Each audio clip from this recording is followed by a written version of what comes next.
Sa shot na to, gumamit ako ng takip ng kaldero para sharp.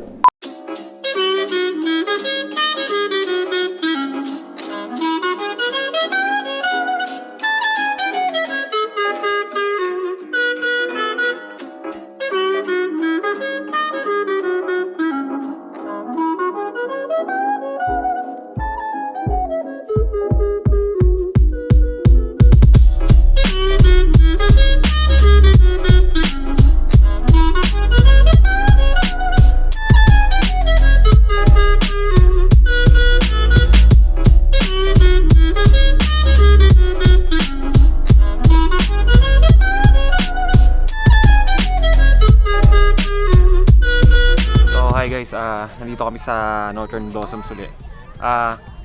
Sa ngayon medyo nag-i-scout lang ako eh. Nag-i-scout lang kami kasi unang-una para sa composition, hindi ganito yung itsura nung nakaraan. Parang nung nakaraan, parang kakapiranggot lang yung mga nag-bloom na bulaklak dun sa dati naming video. Ngayon ito, sobrang dami. Marami kaming possible na subjects. So habang hindi pa lumalabas yung ilaw, scout muna kami. So sa ngayon, ikutin lang namin yung buong lugar kasi may pinaplano akong gawin eh. So gahanap ako ng magandang foreground kasi possible din na kung sakaling hindi man siya maging ganun ka-foggy kagaya ngayon, makakapag Milky Way kami. So tatry ko yun i-blend. Maaga pa naman eh, trip pa naman eh. So ikot lang ikot. Kung sakaling mawala, di may shot. Pag wala, di plan B. Okay? So 20 minutes after namin mag-scout, galing kami doon sa parang exit. Pabaliktad ginawa namin eh. Eto, nandito kami sa part na kung saan sinot namin dati ni Ian to. Yung hinaharapan ko ngayon, dyan yung bundok dati. Kung makapanood nyo sa una naming video, ito yung area na yun. Ngayon may ganito na sila. So hindi ko alam kung hindi lang namin to napansin yung lugar na to dati o bago lang to. Pero tingin ko bago to eh, kasi may mga fences na rin doon eh. Hindi na kami makababa eh. So ayun, ganito pa rin yung panahon after 20 minutes, mga 3:25 na nga eh. Mga 25 minutes na nakaraan. Wala pa rin, ganun pa rin yung ilaw. Pero possible yan, may shoot kaming makukuha dyan. So nag-try na ako sa mga phone, may mga nakuha na akong composition gamit tong gantong klaseng tag dito, situation, yung foggy. Minsan sabihin mo, walang shot ng ganyan kasi mamag. Promise, meron yan.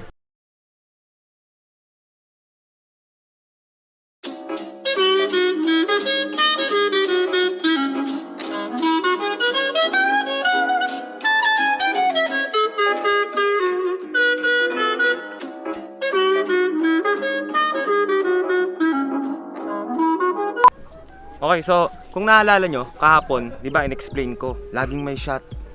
Kahit ganito yung panahon, kahit mahamog, laging may shot yan. Diba, yun yung situation na yung ibang photographers nawawalan ng gana kasi wala silang makita eh. Pero dapat ikaw, as a photographer, dapat optimist ka na pakiramdam mo disadvantage sa'yo. Iti-take mo yun as magandang opportunity. So, anong nangyari sa amin kahapon? Bumalik kami doon, pabalik kami. Nandun yung isang shot na gusto kong kuhanin. May foreground lang ako na kinunan doon. Parang blue ata na bulaklak yun, blue-violet. Tapos may dalawang malaking puno. So foreground, tapos background na puno. Ang interesting kasi doon para sa akin, masyadong gloomy yung dating. Masyadong moody. Dahil sa effect nga nung fog. So ikaw, hindi mo ikaw. So ako, parang interesting sa akin yun eh. Kasi sobrang moody nung shot na yun eh. Sobrang, nandito na ako eh. Ba't di ko kuhanin tong shot na to? Marami ako nakikita ganito sa ibang bansa. Ngayon lang to nangyayari. So ikaw, gamitin mo yung opportunity na yun. Na kapag ganyan nakita ka ng fog, hindi porket wala ka nakikita, wala ka ng shot. Laging mayroong shot. Hanapin mo lang. So yun. Sa mga na doon, nangyari doon, lang kami. So in short, hindi ko na na-explain kung paano, kaya ngayon ko in-explain. Lang kami, ang saya, basa yung camera, basa lahat. Hindi ko na trinay i-shoot yung yung mismong lugar, yung lugar in actual kasi basa na. Itong camera ko hindi naman to weather sealed eh. So, ayun, yun nangyari.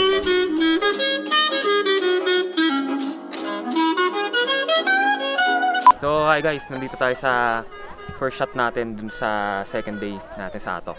So, dito nag-shot ako dito sa cabbage flowers eh. So, kasi maganda yung yung leading lane niya. Actually, hindi naman dito ako nag-shot eh. Banda dun pa. Kaso sobrang dami ng tao na ngayong oras na to. So, maraming dumadaan. Kaya, lumayo muna kami. So, dito sa shot na to, ang ginawa ko, parang dumikit ako sa foreground. Gumawa ako ng iba-ibang composition eh. Papakita ko sa inyo kung anong ginawa ko, tsaka bakit yung huling shot yung nagustuhan ko. So, yung unang shot kasi, maganda yung leading lane niya. Kaso, papunta siya saan? Papunta lang siya sa ulap. Masyadong hindi interesting para sa akin eh. So, pag gano'n ang ginagawa ko, lakad ako ng lakad. Ito pa rin yung subject ko, ito pa rin yung subject ko. Pero maghahanap ako ng leading line, papunta saan? Laging ganon. Kasi kung may leading line ka, tapos wala namang pupuntahin ng line mo, parang walang sense yung photo. So, ako, dun sa mga ginawa kong composition, yun yung hinanap ko. Saan ba siya papunta? So, yung una, medyo fail sa tingin ko yun. Kasi papunta lang siya sa ulap eh. Nung time na sinat ko to, puro ulap lang to. Wala pang bundok. So, ngayon ang ginawa ko, lumipat ako dito sa part na to. Nakita ko okay.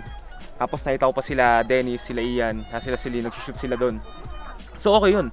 May pupuntahan yung leading lane ko. At the same time, medyo pababatong area na to eh. So nakita ko yung bundok. Hindi lang siya ulap, may bundok na siya. So leading line papunta sa bundok, tapos may human element pa ako banda doon. Kitang-kita sila nag-shoot.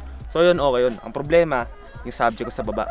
Yung subject ko sa baba, medyo may part na ganda ng flowers, tapos may part na parang may isang iba yung kulay, bakit ganun?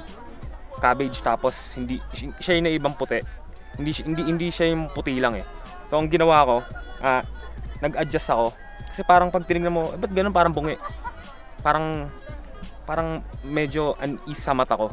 So nag-adjust lang ako, lipat konti, yun pa rin yung composition ko. So yun, nag-arrive ako sa shot na to. Sana magustuhan nyo.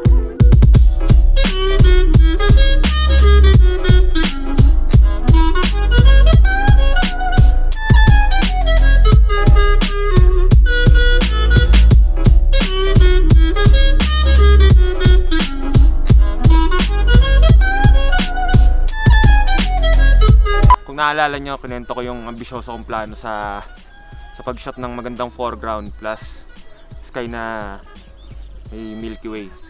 So prank yun, di nangyari. Di nagkatotoo. Sama ng panahon eh. Mahamog eh. Hanggang gabi eh. Sky na umaga, yan pa rin, mahamog pa rin. Hindi kami nabigyan ng magandang sunrise. So ito, parang nag-proceed na lang ako sa pag-shot ng ibang bagay. Kumbaga, plan B. Hindi gumana yung plan A, yung ambisyosong shot. So, hindi pa tayo sa ibang plano. Ngayon, ang ginawa ko dito, itong part na to, meron tayong viewing deck eh. Dati wala to. Yung kinikwento ko rin kahapon. Pakita yung viewing deck. Oh, surprise! Oop! Yun. Cameo! Gumamit ako ng F11, then 1 second. Meron akong gustong i-hunt na image doon na sana makita natin.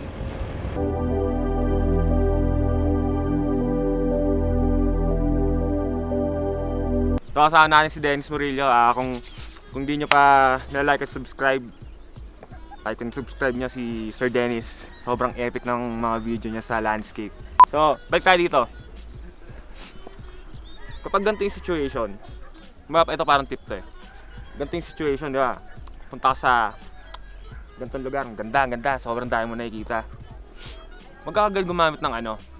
Kasi usually tayo, pag shoot tayo, gusto natin lahat kita kasi yung nakikita ng mata natin eh. Ako ngayon ang approach ko, parang kung hiwa-hiwala yung maganda, bakit hindi mo kuhanan ng isa-isa? So ang ginawa ko dito, may part doon na maganda, part doon na maganda, part doon na maganda. So isa-isa ko, nag-telephoto ko. Una kong shot nung wala pa tong araw na to, sobrang liwanag niya. Yung ridges ng mountain doon. Nung part na yon, maganda pa yung hues nung mountain eh. Medyo pastely pa yung kulay niya. So ako, yun talagang trip kong kulay eh. So yun yung shot number 1 ko. Ano bang settings ko dun? Basta ilalagay ko lang yung settings. So ganun yung approach ko. Kasi pag sinat mo yan lahat ng naka-wide ka, ang liliit niyan. Kung titignan ko yan, saan ako titingin dyan? Diba? Bigyan mo ng attention kung saan mapupunta yung mata ng tao kapag tinignan niya yung photo mo. For example, dito sa shot ko, dito sa bahay na to. So itong shot na to, kung i-zoom ko to papunta doon, parang may mga puno na part. Kasi may maliit lang na bahay. So parang simple lang, 'di ba? Simple lang siya. At dito naman sa part sa kabila dito, may parang rice terraces na maliit, tapos background na mga puno, tapos may bahay lang. Simple lang. Kasi lahat yan, kung isa-shot mo yan sabay-sabay, ang ganda nga, nakita ng mata mo. Pero pag sinat mo yan ng wide, ang lilit niyan, wala kang makikita. So, saan yan? Landscape. Ganun lang yung maganda, oo. Maganda yung situation, maganda yung lighting. Pero bigyan mo ng emphasis kung ano yung kinukuhanan mo. Yun sa akin So yun guys, sana may natutunan kayo.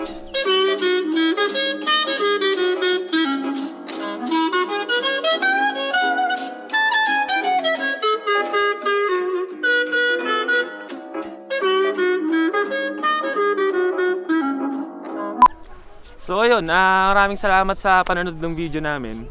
Tapos sana nagustuhan niyo yung output namin. Sana nagustuhan niyo yung shot. Sana oh shit. Boy, di alis dyan. So ayun, sana nagustuhan niyo yung output namin. So kung hindi pa kayo naka-subscribe sa channel namin, please like and subscribe. Tapos welcome to Northern Blossoms. Fair and Square, sa Isaac Dugiles. Bye.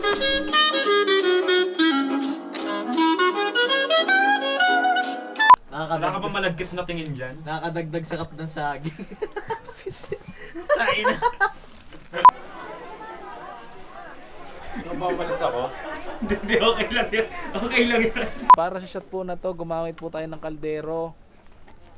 Aso. Buhay naman. Aso. Pakita mo yan, pakita mo.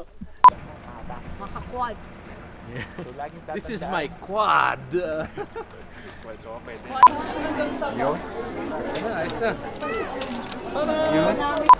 So, ngayon papunta na kami sa may Atok. Saan nga ba? Okay daw.